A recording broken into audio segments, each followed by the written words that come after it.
Section 5.4 is about sum and difference formulas for the trig function sine, cosine, and tangent. And we can use these sum and difference formulas to evaluate the trig functions at angles that are not on the unit circle by rewriting them as a sum or difference of angles that we do know. So they are on our sheet. Numbers 24 through 29 on our sheet are the sum and difference formulas. So let's look at example 1. It says find the exact value. So again, when you see exact value, that means no decimals. So we're going to be using the unit circle and simplified radical form, which means no radicals in the denominator. And like I said, no decimals. So we're going to find the cosine of 5 pi over 12, and we're also going to find the tangent because I don't have any examples of the tangent one in here, and I want to make sure we talk about that because tangent is a bit more confusing to do. So we're going to find the exact value of cosine of 5 pi over 12. Well, 5 pi over 12 is not an angle on the unit circle, so we have to think and say, okay, what two angles could I add to get 5 pi over 12? Well, 1 pi over 12 and 4 pi over 12 would add up to 5 pi over 12, but pi over 12 is not an angle on the unit circle, so we can't use that. So what we could do instead is say, 2 pi over 12 plus 3 pi over 3 pi over 12, that's equal to 5 pi over 12. And if you were to reduce both of these angles, you would get pi over 6 and pi over 12. Again, both of those angles are on the unit circle. So the formula says the cosine of 5 pi over 12 is going to be the cosine of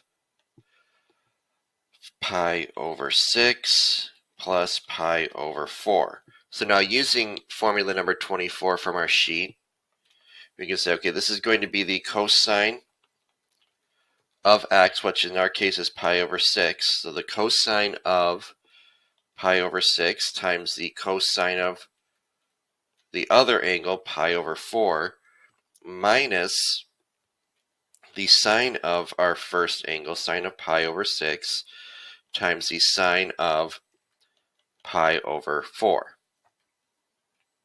So now we're going to evaluate those using the unit circle. So cosine of pi over 6 is the square root of 3 over 2, times the cosine of pi over 4 is the square root of 2 over 2, minus the sine of pi over 6 is 1/2, times the sine of sine of pi over 4 is the square root of 2 over 2. So now we can simplify this. The blue part, square root of 3 over 2 times the square root of 2 over 2 will be the square root of 6 over 4, minus 1/2 times the square root of 2 over 2 is going to be the square root of 2 over 4. Now, lucky for us, these already have the same denominator, so we can just go ahead and combine it into one fraction, and that would be our exact value for the cosine of 5 pi over 12. So again, knowing that unit circle is absolutely important for us to be able to evaluate these. And also we can't combine those two radicals because they're different numbers underneath the square root, so that is as simplified as we go. Now for the tangent. So the tangent of 5 pi over 12 is going to be the tangent of pi over 6 plus pi over 4. So the tangent formula, if we look at number 28 on our sheet, says the tangent of two things being added is the tangent of the first thing, so tangent of pi over 6, plus the tangent of our second angle, tangent of pi over 4, over 1 minus tangent of the first angle, pi over 6, times the tangent of our second angle, pi over 4. So because we have a denominator, now we have fractions to worry about, which means rationalizing denominators is going to come into play. So tangent is a very, I guess, time-consuming one to deal with. Okay, so the tangent of pi over 6 is the square root of 3 over 3, plus the tangent of pi over 4 is 1, over 1 minus the tangent of pi over 6 again is the square root of 3 over 3 times 1. So this will simplify a little bit to the square root of 3 over 3 plus 1 over 1 over 1 over 1 minus the square root of 3 over 3. So I did it this way so that we could see that we needed common denominators. So I'm going to multiply the top by 3 and the bottom by 3. So this by 3 and this by 3. Because when I distribute this in, the 3 will cancel with this 3. So that gives us the square root of 3 plus 3. And then in the denominator, we distribute this 3. We get 3 minus the square root of 3. Oops.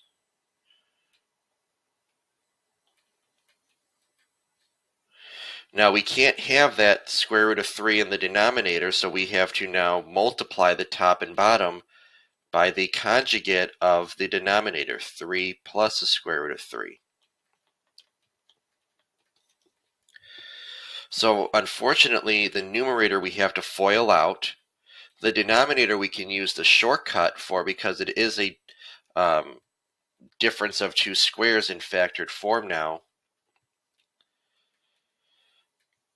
So using the shortcut for, foiling the numerator, we have 3 times the square root of 3 plus the square root of 9 plus 9 plus another 3 square root of 3 over 9 minus 3. Okay, so in the numerator we can simplify the square root of 9 is 3, and we can add these two together. So that's going to give us 3 plus 9 plus 6 times the square root of 3 over 9 minus 3 is 6. So then we have 12 plus 6 times the square root of 3 over 6. Well, these three values are all divisible by 6. So we can write that as 2 plus, we don't need to write those 1, so just plus the square root of 3. So yeah, like I said, tangent is a bit more tedious to work out. All right, then letter B, find the exact value of sine of 255 degrees. And I'm giving you a hint that 210 plus 45 is 255.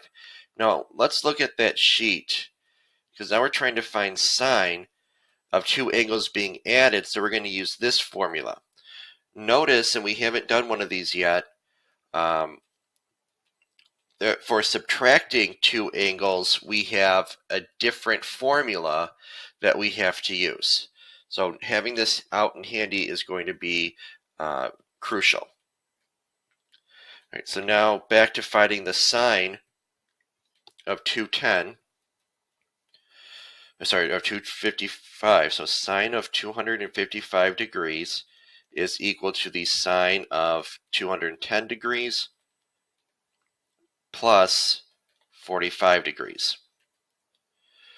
So the formula says for the sine of two angles being added, it's going to be the sine of their first angle, so sine of 210 degrees, times the cosine of the second angle, so cosine of 45 degrees, plus the sine of the second angle, so sine of 45 degrees, times the cosine of the first angle, so cosine of 210 degrees.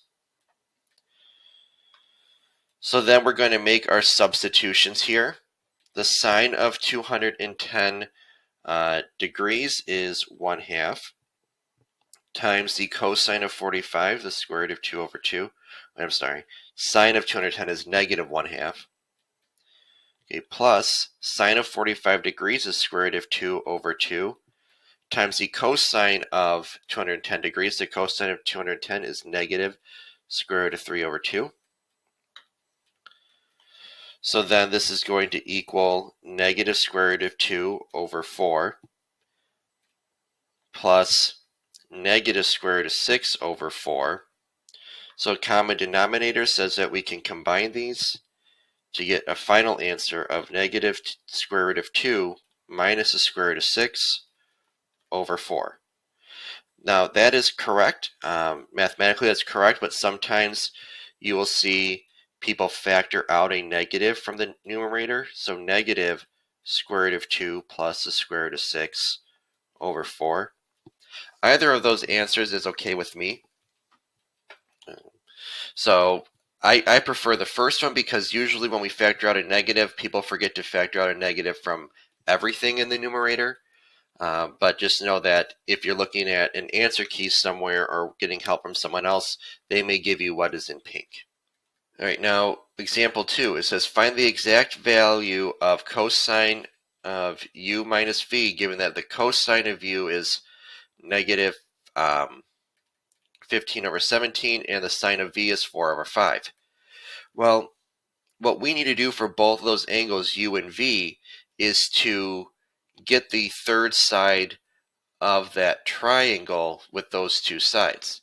Because our formula for cosine of u minus v, I need to get the cosine of u and the sine of u, and then the cosine of v and the sine of v, and I don't have all that information yet. So for u, it says angle u is between pi and 3 pi over 2, so that is in quadrant number 3. So in quadrant number 3, we know that sine is going to be negative as well. So we draw our triangle.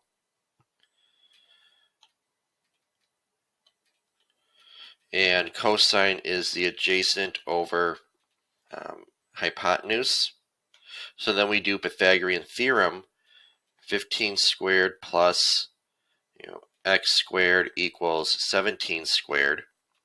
So 225 plus x squared equals 289.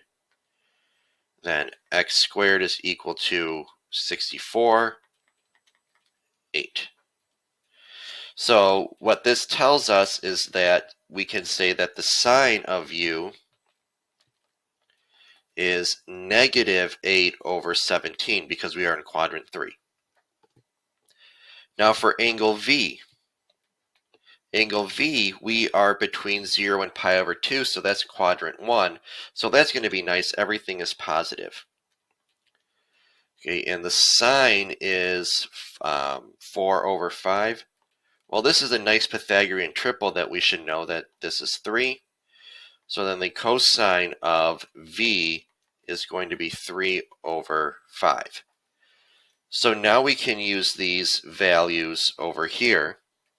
So the cosine of u minus v. Okay, so the cosine of u minus v, according to number 25 on our formula sheet, is going to be the cosine of our first angle, so the cosine of u times the cosine of v plus the sine of u times the sine of v. Okay, now we're going to substitute in those values. The cosine of u, we were given to us as negative 15 over 17. The cosine of v we had to calculate, and that was 3 over 5, plus the sine over u. The sine over u is the one we calculated. So negative 8 over 17 times the sine of v, that one was given to us, 4 over 5. So then we multiply the first fraction, negative 15 over 17 times 3 over 5 is negative 45 over 85, minus 32 over 85. So that means that we can combine these like terms since the denominators are the same, giving us an angle of negative 77 over 85. So that would be the cosine of u minus v. Now on the next page, we're going to verify this identity. The sine of theta plus pi plus the cosine of theta minus pi over 2 is equal to 0. So we're going to be using the sum and difference formulas for both of these. Now you might look at that cosine of theta minus pi over 2 and think that we can use the cofunction identities, and you could, and that might make this a little bit easier, but I want to get us some practice using the sum and difference formulas. So for sine of theta plus pi, according to our formula sheet, that's going to be the sine of the first angle, so sine of theta, times the cosine of pi plus the sine of pi times the cosine of theta. So that's what this is equal to. Then plus, and then we'll do the for cosine, the cosine of theta minus pi over 2 according to our formula sheet is going to be the cosine of the first thing.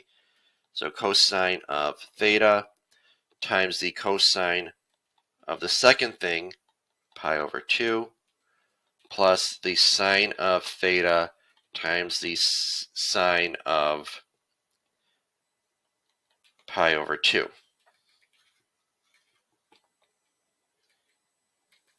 So this is what that equals. So then we're going to evaluate what we can. We don't know what theta is, but we know what the cosine and sine of pi and pi over 2 are. So we're going to evaluate that now. So the cosine of pi is negative 1.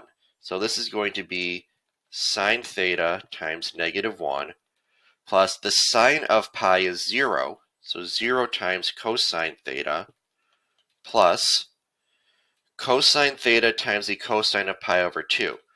Well, the cosine of pi over 2 is 0, and plus the sine theta times sine of pi over 2 is 1. So here we have sine theta times negative 1, so negative sine theta. 0 times anything is 0, so that goes away. This goes away. Here, sine theta times 1 is plus sine theta. Well, I have negative sine theta plus sine theta, which is equal to 0. And that's what we're trying to get. So we verified this identity. So example number 4 says find all the solutions of the equation in the interval 0 to 2 pi.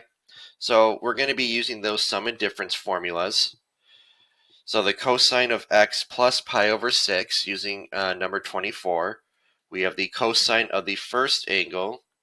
So the cosine of x times the cosine of the second angle minus the sine of the first angle times the sine of the second angle minus, and the cosine of x minus pi over 6 is going to be the same thing as that we wrote down, but instead of a minus sign right here, it'll be a plus sign using the same formula. But we need to put parentheses because the original problem says minus this angle.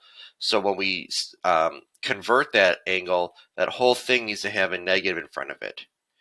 So minus cosine x times cosine of pi over 6 plus sine x times sine pi over 6 equals 1. Okay, so now I'm going to distribute this negative sign. So we have cosine x times cosine of pi over 6 minus sine x times sine pi over 6 minus cosine x times cosine pi over 6 minus sine x times sine pi over 6. Well, this is positive cosine x times cosine pi over 6. This is negative cosine x times cosine pi over 6, so those cancel. These do not cancel because they're both negative, so when we combine them, it's going to be, equals 1. It's going to be negative 2 sine x times sine pi over 6 equals 1.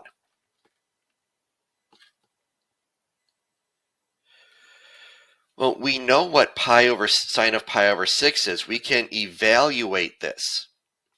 The sine of pi over 6 is 1/2. So we have negative 2 times sine of x times 1/2. Now that 1/2, and it might be confusing, and maybe I should have used parentheses, that this 1/2 is not part of the angle, because we got that from evaluating sine of pi over 6. And sine of pi over 6 is 1/2, so we just change forms. Equals 1. 1/2 times negative 2 will be negative 1. So negative sine x equals 1. Well, divide both sides by negative 1, so sine x equals negative 1. So on the unit circle, when is sine equal to negative 1? That is 3 pi over 2. So all that only had one solution. So these sum and difference formulas, as long as you have that sheet in front of you, it's not a difficult process. It is time consuming, and it's very easy to make a mistake if you're not careful, especially with your signs, your positive and negative signs. It's just you need to be very careful with your calculations. So thanks for watching. Make sure to like the video and subscribe.